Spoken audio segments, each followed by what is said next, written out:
Tustin, California.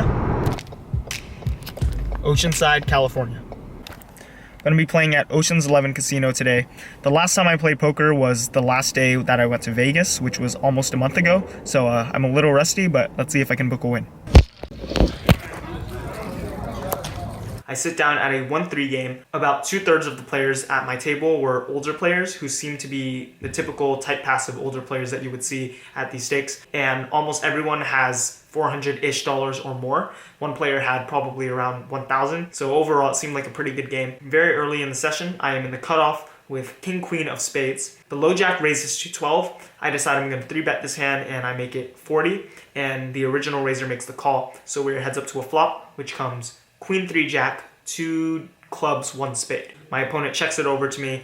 I put out a c-bet of $65 and my opponent raises to 205. I don't have too much left behind and I'm never folding in this spot, so I decide to just shove. My opponent snap calls. The turn brings the ace of spades, giving me a royal flush draw, and the river brings the 9 of spades. So we hit the nut flush. I turn over my hand and my opponent looks super frustrated, says he had me crushed and claims that he had kings, but he doesn't show his hand, so we'll never know. So right off the bat in this session, we are up more than a buy-in. In this next hand, I am in under the gun +2 with pocket tens. There's 1 limp. I raise it up to 15, and the cutoff, who is one of the older, tighter players, 3-bets to $35. Given how tight this player was, I think he had a very strong range, but I'm definitely not going to fold this hand for this price. I decide to make the call. The flop comes King 8-5, all spades.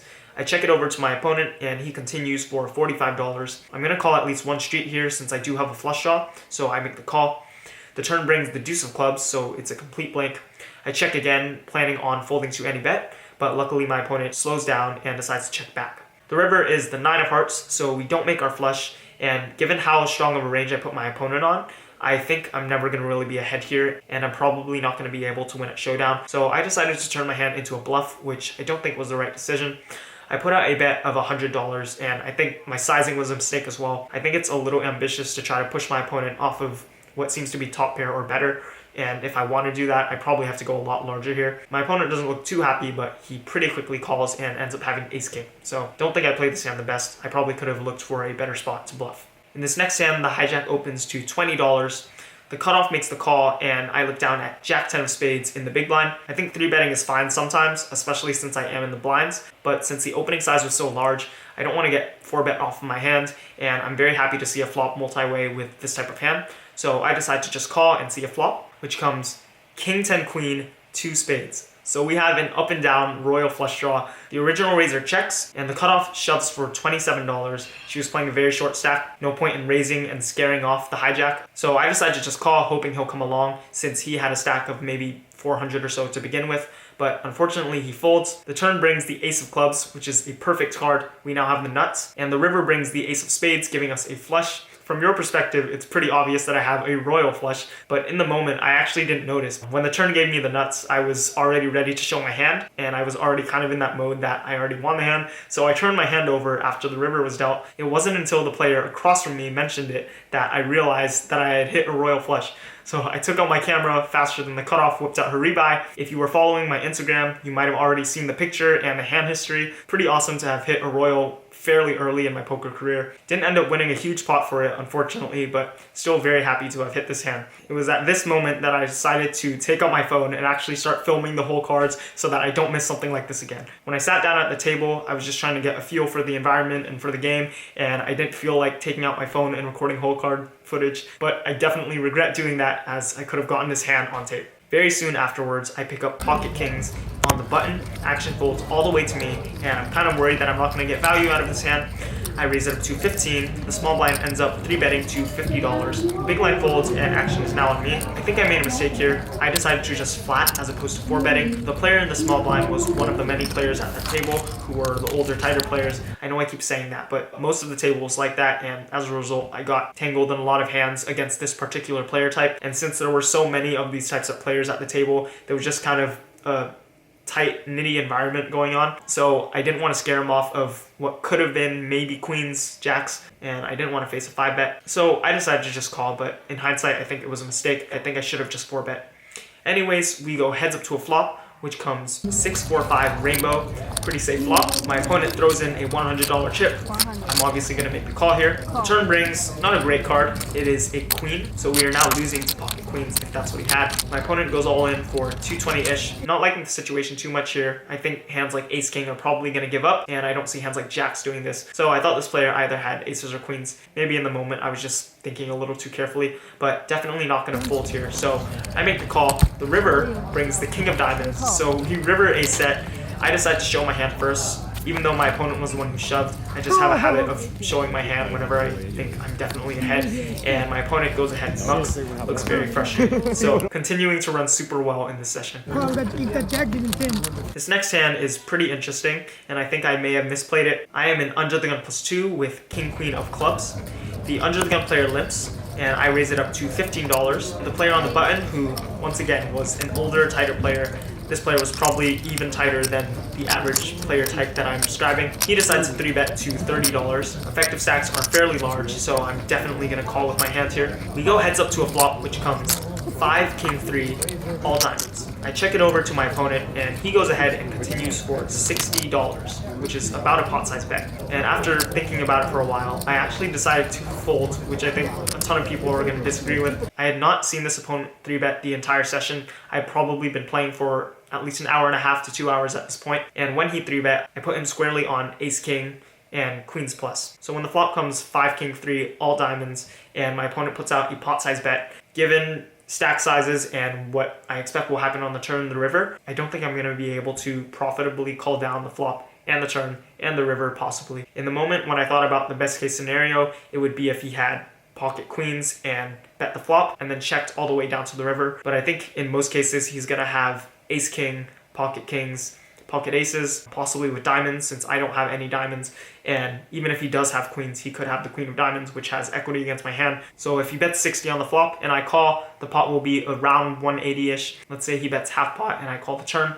Pot's going to be 360-ish, and he'll have less than a pot-sized bet left. It's very likely that all the money is going to go in, so I think I had to decide on the flop if I was ready for that or not, and I just didn't think it would be the right decision. And I know it begs the question, if I'm not calling with top pair in this situation, what hands am I calling with? And I think when I called the 3-bet against this player, I was not expecting to be ahead at all. I was hoping to hit a hand like 2-pair plus or a very strong combo draw, and hopefully stack an overpair, which I think tend to get overplayed by players at these stakes in my experience. So I just didn't think this was the situation I was looking for, and I decided to make a tight fold. So I was just interested in seeing what all of you thought about it. Was it an absolutely criminal fold? Could it be a justified exploitative fold? Let me know what you think. At one point, the dealer asked us to put our phones on the rail. Alright guys, just to be safe, can you put your cell phones on the rail?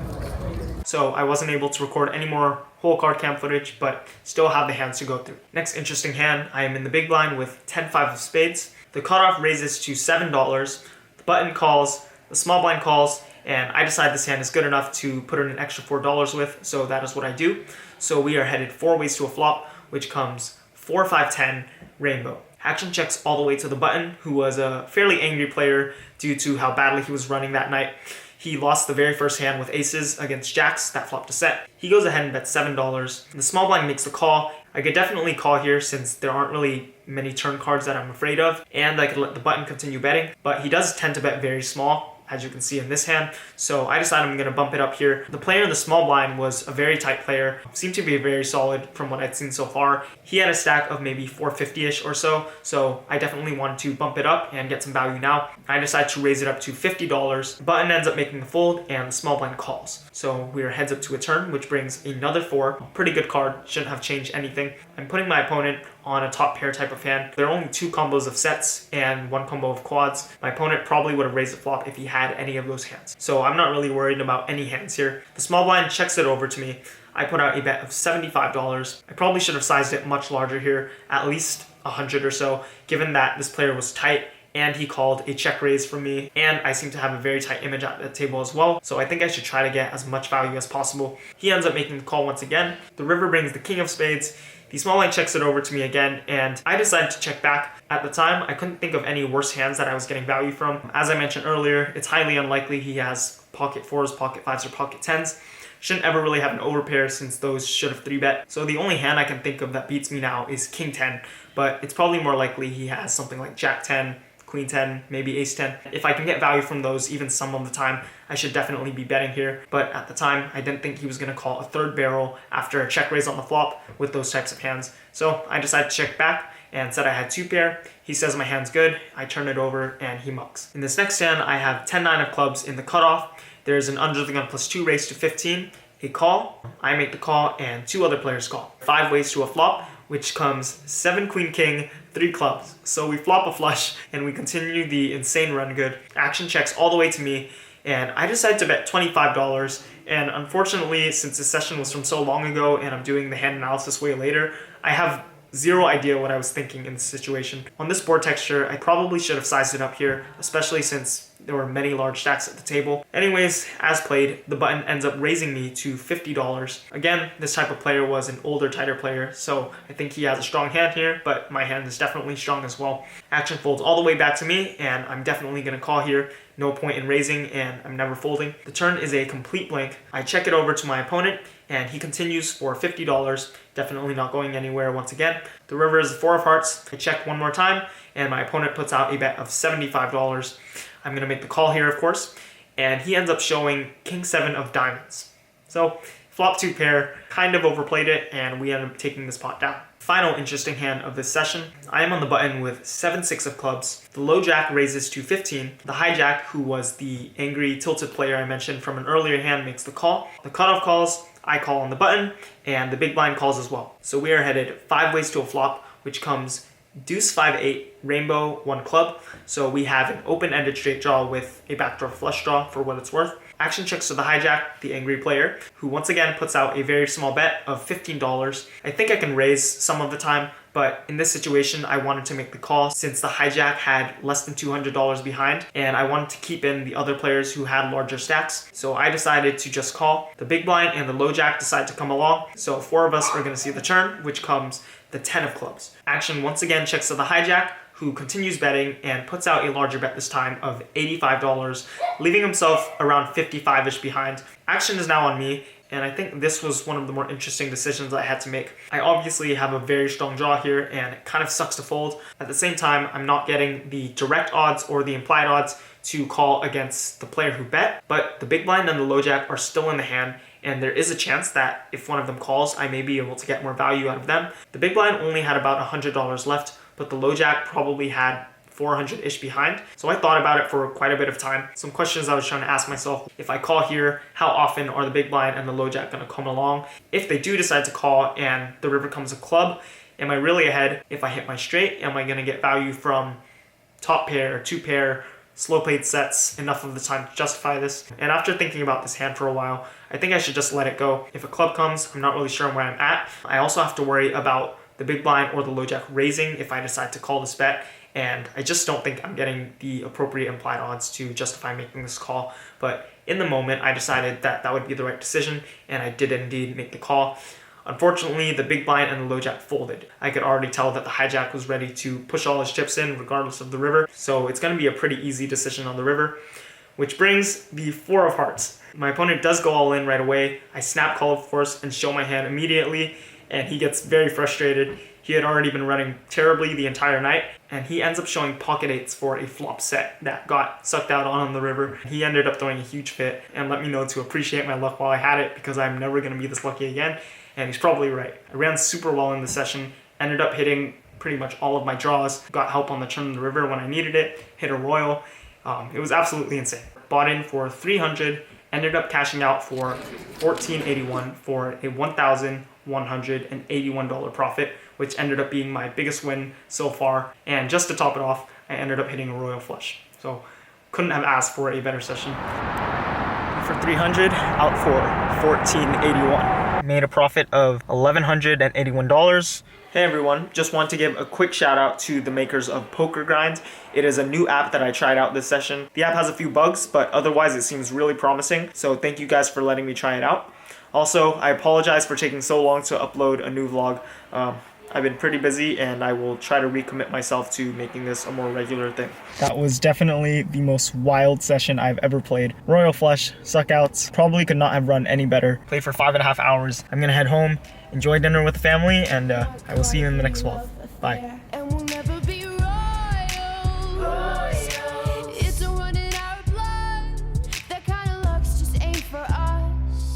crave a different kind of